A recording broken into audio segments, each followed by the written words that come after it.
तो स्वागत है आप सभी का CODP लर्निंग चैनल पर। इस वीडियो में आप सभी को उत्तल दर्पण की फोकस दूरी के लिए सूत्र का निगमन कराया जाएगा। हमारे चैनल पर जो भी डेरिवेशन कराए जा रहे हैं वो बहुत ही संक्षेप में और सरलता से समझाए जा रहे हैं, बिना किसी कन्फ्यूज़न के पूरा डेरिवेशन आपको अच्छे से समझा दिया जा रहा है। इसलिए चैनल को सब्सक्राइब करके क्लास 12th फिजिक्स के सारे डेरिवेशन आप यहाँ से सीख सकते हैं। तो सबसे पहले उत्तल दर्पण की फोकस दूरी के लिए जो सूत्र का निगमन करना है उसके लिए आपको क्या करना है, एक गोलार्ध लेना है जिसको आप यहाँ पर कहीं पर रखकर जो है ऐसे एक जो है गोला थोड़ा सा खींच लीजिए, ठीक है, जो वृत्त का आधा भाग ऐसे खींच दीजिए। उसके बाद यहाँ से पेन से जो है इस तरह से इस पर कलई लगा दीजिए, ठीक। तो इतना कर दिया। उसके बाद आप क्या करिए, एक लाइन जो है यहाँ से होते हुए ऐसे एक पटरी से एक सीधी लाइन आप खींचिए, ठीक। तो जहाँ पर ये जो है सीधी लाइन इस दर्पण को काटेगी उस दर्पण को हम उस भाग को हम जो है ध्रुव बोलेंगे। और फिर आप जो है यहाँ पर एक ऐसे लाइन खींच दीजिए जो कि वस्तु का कार्य करेगी। तो यहाँ ए और यहाँ बी लिख दीजिए, ये वस्तु हो जाएगा। अब प्रतिबिंब बनाने के लिए आपको पता होगा कि हमेशा हम दो किरणें खींचते हैं। तो एक किरणें हमने समांतर खींचा जो इस तरह से जो है चली गई परावर्तित होकर, और आपको पता है कि समांतर किरणें जहाँ से जाती हैं यहाँ से गई तो ये कहाँ से जाती हुई प्रतीत हो रही है, यहाँ से जाती हुई प्रतीत हो रही, तो ये उसका फोकस हो जाएगा। फिर एक किरण जो है आप वक्रता केंद्र की ओर भेजिए, तो वक्रता केंद्र की ओर भेजेंगे तो उसी मार्ग पर वापस लौट आएगी, अर्थात यहाँ से जाती हुई प्रतीत होगी, ठीक। तो ये आपका हो गया। अब ये किरण गई और ये किरण गई, तो यहाँ पर ये मिलान हो रहा है, तो ये जो पॉइंट यहाँ पर ये जो रेखा बन रही है इस वस्तु का ये क्या हो जाएगा, प्रतिबिंब, यानी AB वस्तु है, A' B' वस्तु का प्रतिबिंब है। P को पहले ही बता दिया था, ये आपका क्या है, ध्रुव है। अच्छा, इसके बाद यहाँ पर जो है यहाँ से यहाँ तक एक लंब खींचिए, यहाँ पर D नाम था और ये लंब खींच दिया तो N, तो ये DN एक लंब हो जाएगा, ठीक। यह फोकस हो गया, ये वक्रता केंद्र पहले से पता है। M1 M2 पूरा आपका उत्तल दर्पण है। तो ये रही पूरी ये जो चित्र बना है उसकी बात। अब इस चित्र के बारे में क्या लिखना है और कितना लिखना है ये आपको दिखा देते हैं, देखिए। और हाँ, ध्यान दीजिए, सारा दूरी ध्रुव से नपता है, तो ध्रुव से यहाँ प्रतिबिंब की दूरी जो है V से प्रदर्शित की जाएगी। ध्रुव से यहाँ फोकस की दूरी जो है F से प्रदर्शित की जाएगी।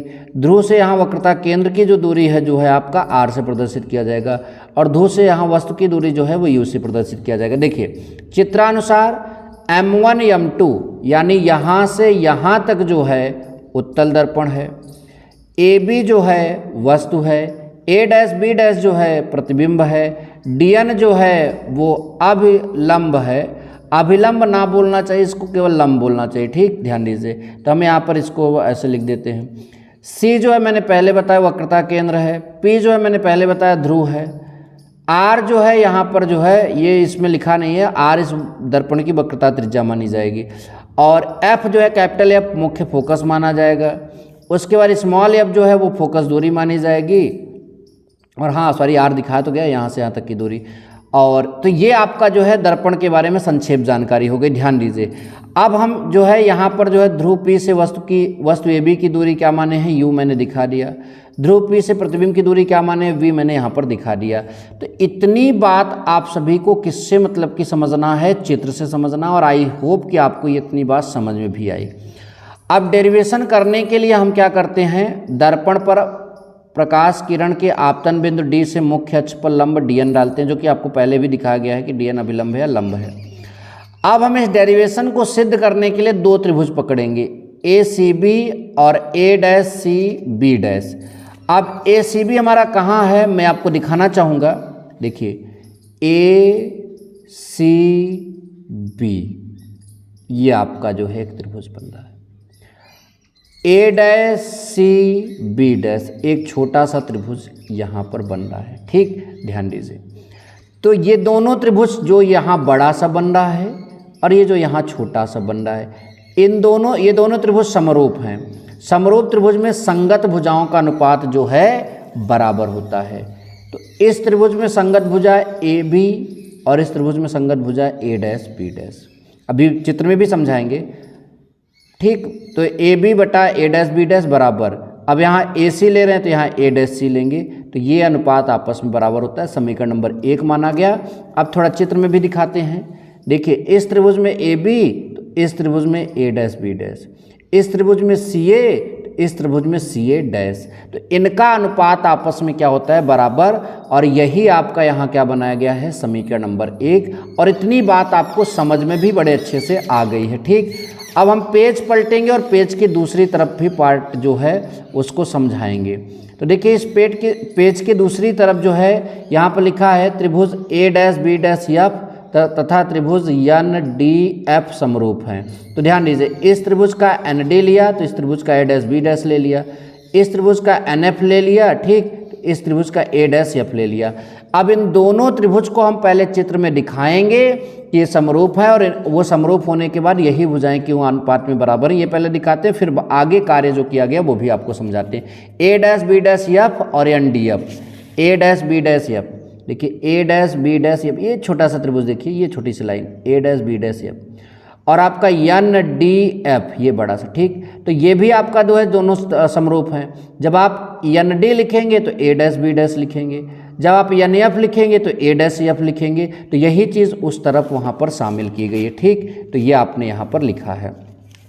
परंतु डी एन बराबर ए बी, तो कैसे डी एन बराबर ए बी हो गया, देखिए ये चित्र से देखिए, जितना ये लग रहा है आपका इतना ये भी है, तो डी एन बराबर क्या हो जाएगा, ए बी। अच्छी बात है अगर डी एन बराबर ए बी है तो जब डी एन बराबर ए बी है तो अतः जहाँ एन डी है वहाँ हम ए बी लिख देंगे, और बटा ए डैश बी डैश है ही, और इधर ये है ही, समीकरण नंबर 2 बनेगा।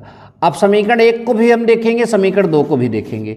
समीकरण 1 को देखने पर पता चल रहा है कि इधर ए बी बटा ए डैश बी डैश है समीकरण 1 में, और समीकरण 2 में भी इधर देखिए ए बी बटा ए डैश बी डैश, यानी समीकरण 1 और 2 के इधर वाले पक्ष, बाएं वाले पक्ष जो हैं बराबर है, एलएचएस बराबर है, तो दोनों के आरएचएस भी बराबर होंगे। समीकरण 1 में आरएचएस क्या है, समीकरण 1 में आरएचएस है ए सी बटा ए डैश सी, ए सी बटा ए डैश सी, और इसमें एन एफ बटा ए डैश एफ। तो इधर समीकरण 1 का ए सी बटा ए डैश सी और इसका एन एफ बटा ए डैश एफ ले लेंगे, ठीक। इतना बात आप सभी को समझ में आ गई।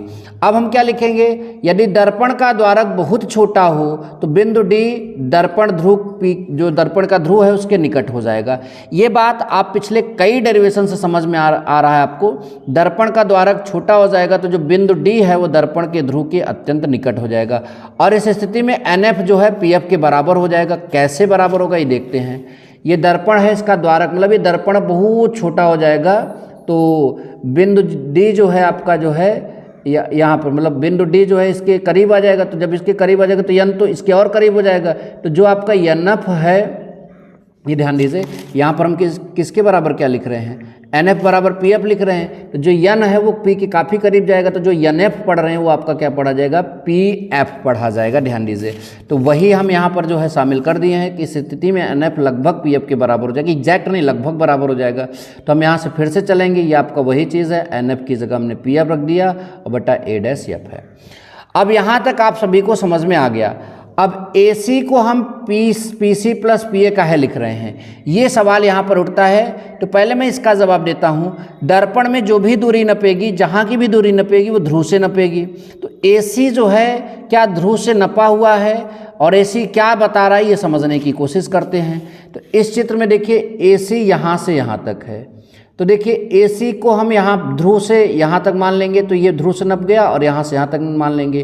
तो AC जो है वो PA प्लस PC में टूट जाएगा, जैसा कि मैंने यहाँ पर तोड़ कर लिखा भी है, PC प्लस PA में तोड़ दिया। A डैश C की बात करते हैं। A डैश C क्या ध्रुव से नपा है, नहीं, बिल्कुल नहीं नपा है। तो A डैश C को समझने के लिए P से C तक जाइए, तो ये पूरा PC में PA निकाल लीजिए। पूरा PC है, देखिए पूरा PC है ये, और इसमें से PA निकाल दीजिए, तो क्या आएगा A डैश C। तो A डैश C की जगह PC माइनस PA डैश लिख देंगे। देखिए PC माइनस PA डैश लिख दिया। PF तो P से पहले से नपा है। A डैश F की बात करते हैं।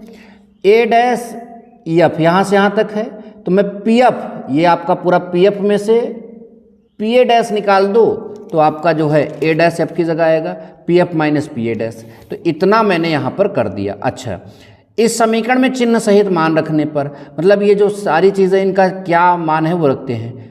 PC, P माने ध्रुव, C माने केंद्र। ध्रुव से केंद्र की दूरी वक्रता त्रिज्या होती है, और इधर वक्रता त्रिज्या थी इसलिए प्लस में नपेगी। पी ए पर वस्तु है तो वस्तु की दूरी जो है ध्रुव से नपेगी, इधर नपी थी इसलिए माइनस में होगी। फिर ये आपका आर ही हो जाएगा और ये आपका जो है प्रतिबिंब इधर नपा था, ए डैश पे प्रतिबिंब बना था, इधर नपा था तो वो प्लस में आएगा और ये चिन्ह माइनस वाला यहाँ लिख दिए। पी एफ फोकस दूरी है तो ये भी पी एफ फोकस दूरी और ये पहले से प्रतिबिंब की दूरी है, ये नोट कर दिया। ठीक, आर जो है 2f होता है, आप सभी को मालूम है कि वक्रता त्रिज्या जो है 2f के बराबर होती है, तो ये माइनस यहाँ गुणा करेगी ये हो जाएगा, यहाँ भी 2f लिख दिया, यहाँ पर भी वही चीज़, यहाँ पर भी वही चीज़। ठीक, यहाँ तक कोई दिक्कत नहीं। अब इसका इसमें गुणा होगा तो f into 2f minus B, और इसका इसमें गुणा होगा तो f माइनस बी और 2f माइनस यू लिख देंगे। ठीक, अच्छा इसका इसमें गुणा होगा 2f स्क्वायर, इसका इसमें गुणा होगा तो vf, इसका इसमें गुणा होगा 2f स्क्वायर, फिर इसका इसमें गुणा होगा माइनस uf, इसका इसमें गुणा होगा तो माइनस 2vf और ये माइनस माइनस प्लस यू भी। ठीक, अच्छा 2f स्क्वायर इधर 2f स्क्वायर इधर कैंसिल हो जाएगा। ठीक, 2f स्क्वायर इधर 2f स्क्वायर इधर कैंसिल हो जाएगा। ये vf जो है जब उधर जाएगा तो प्लस में होगा। देखो उधर जो है उसको पलट, इधर ये कट गया और इधर वाला चीज़ उधर चला जाएगा तो इधर जीरो बच रहा है, तो जो जीरो इधर बच रहा है उसको उधर लिख रहे हैं, और उसके अलावा क्या लिख रहे हैं, यू भी लिख दिया।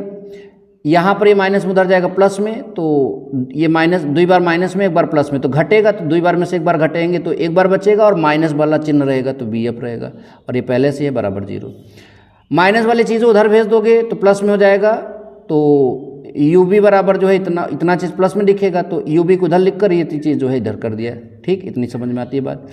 दोनों पक्षों में यूबीएफ से भाग देते हैं, तो इसमें जो है यूबीएफ से भाग देंगे तो यहाँ यूएफ कैंसिल होगा, या सॉरी इसमें यूबीएफ से भाग देंगे तो यहाँ यूबी कैंसिल होगा, 1/f आएगा। इसमें भाग देंगे तो आपका यूएफ कैंसिल होगा, 1/v आएगा। इसमें भाग देंगे तो बीएफ कैंसिल होगा, 1/u आएगा। तो इस तरह से ये डेरिवेशन आपका कंप्लीट होता है।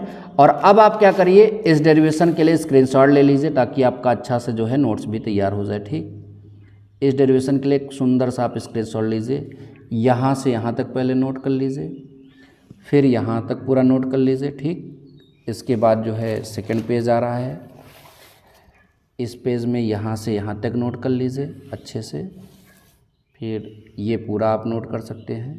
ठीक, तो ऐसे और वीडियोज़ के लिए आप हमारे चैनल पर बने रहें। मिलेंगे नेक्स्ट वीडियो में। Thank you so much. जय हिंद, वंदे मातरम।